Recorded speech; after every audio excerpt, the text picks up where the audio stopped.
The final shots of the Revolutionary War mark a new era for Britain's former colonies.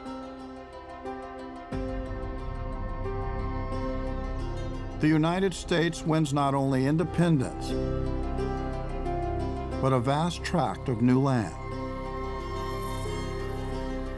A place they call the West. The United States, of course, when it is founded, is on the East Coast and really no farther than the Appalachian Mountains.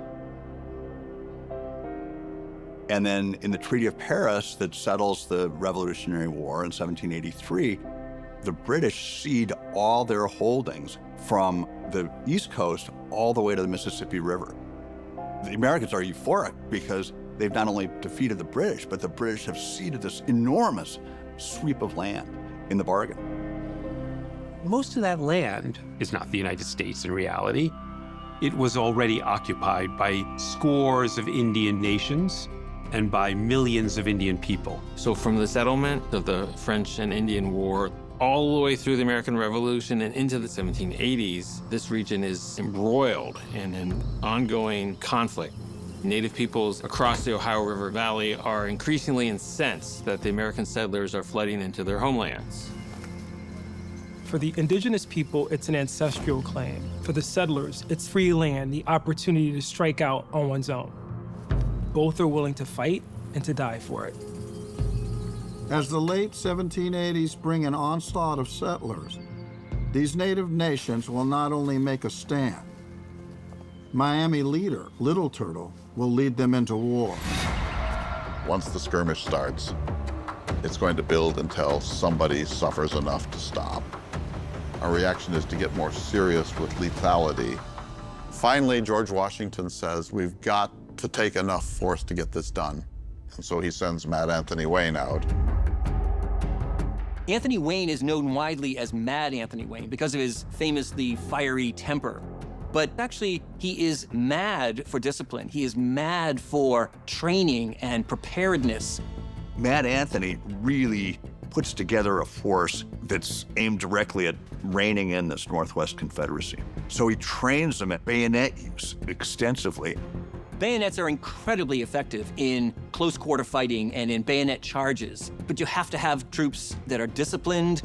He tells them, you might think you're gonna fight the Indians the way you might fight the British or whomever. No, it's not gonna go that way. It's gonna be hand-to-hand combat. However we start, that's where it's gonna end up.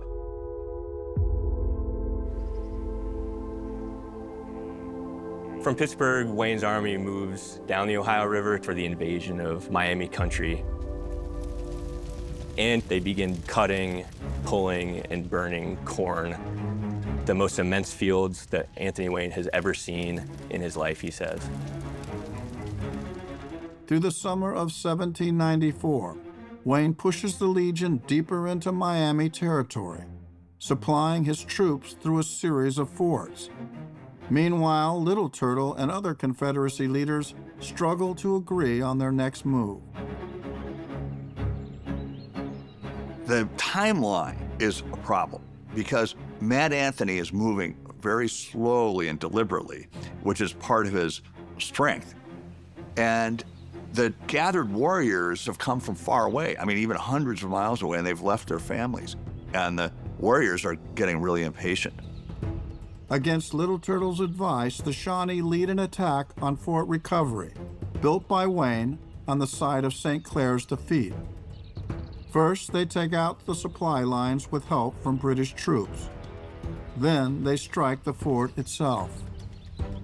The idea of attacking a fort was antithetical to Indian ways of war. The casualties that you would suffer were unthinkable. But they're certain they can win.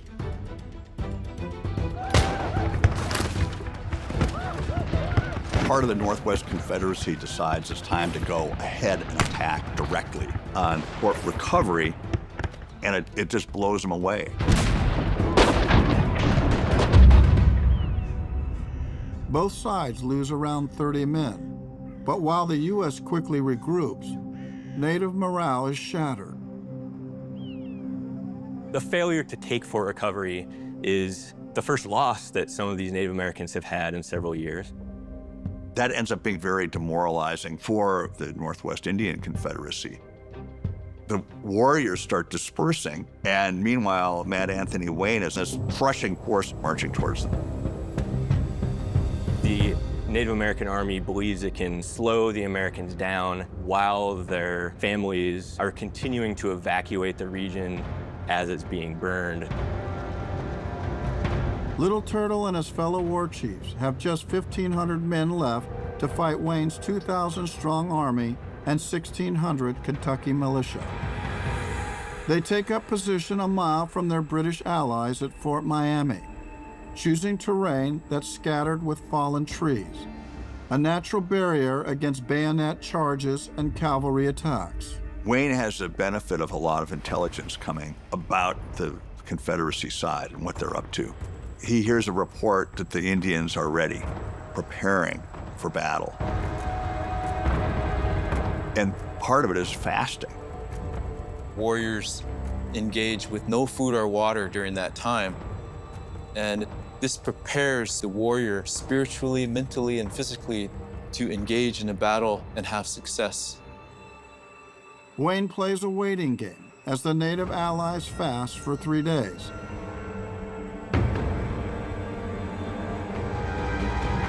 But just after a storm hits, he strikes. That this is a clash of two different ways of seeing life itself, fighting for the destiny of the new republic on the one side, and fighting for the future of your homeland on the other side.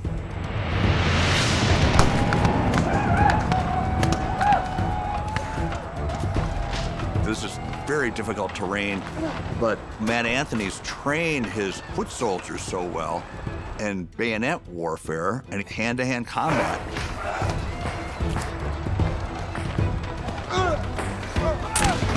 And that pushes the Indians out of the fallen timbers. At that point, then his cavalry can much more easily push the Indians back. The Native allies were not willing to accept mass casualties in pitched battles and would rather easily retreat off the battlefield rather than allow many of their men to be killed. They're in this open field with cavalry coming down on them with thousands of soldiers. And so it ends up being basically a rout.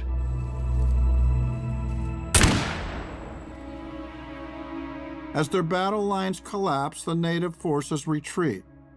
Saving themselves from annihilation, they run to their British allies at Fort Miami for help. So at this time, a treaty is actually under negotiations. It's eventually going to be called the Jay Treaty between the new United States and the very powerful and threatening Great Britain, principally to get the British to remove their troops and to remove their forts from U.S. territory, and also to allow a little more trade. The Indians get to Fort Miami, and the gates are locked. The British commander gets up on top of the stockade and shouts over the gate, "You are painted too much, my children. I cannot let you in." That's the metaphorical way of saying you are too much into war right now. You're stirring things up too much. Because if the British commander opens the gates, Mad Anthony is likely to attack the fort. The British commander is under strict orders not to provoke and to engage in a way that will trigger a war. And that's the moment when this whole Northwest Confederacy, I mean, it's literally like the gates close on it. And so now their ally has left them swinging in the wind, left them hanging, and that completes the defeat. George Washington's goal of securing the Northwest Territory is now complete.